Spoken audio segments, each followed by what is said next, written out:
how to fix Fortnite error ESP-DIST-001. An error occurred while connecting to Epic servers.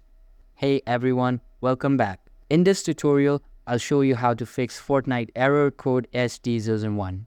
I've got a few methods for you to try, so make sure to follow each step carefully. Let's get started. This step removes outdated temporary data that could be causing the issue. To do this, power off your console completely.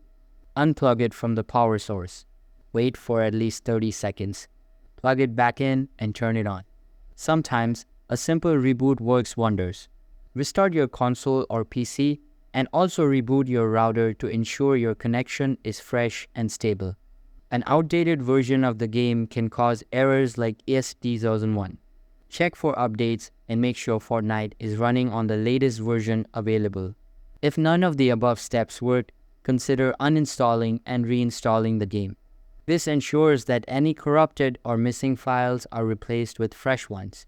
And that's how you can fix the Fortnite ESP-DIST-001 error. If you found this video helpful, drop a like, subscribe, and let me know in the comments if it worked for you or if you have any other tips.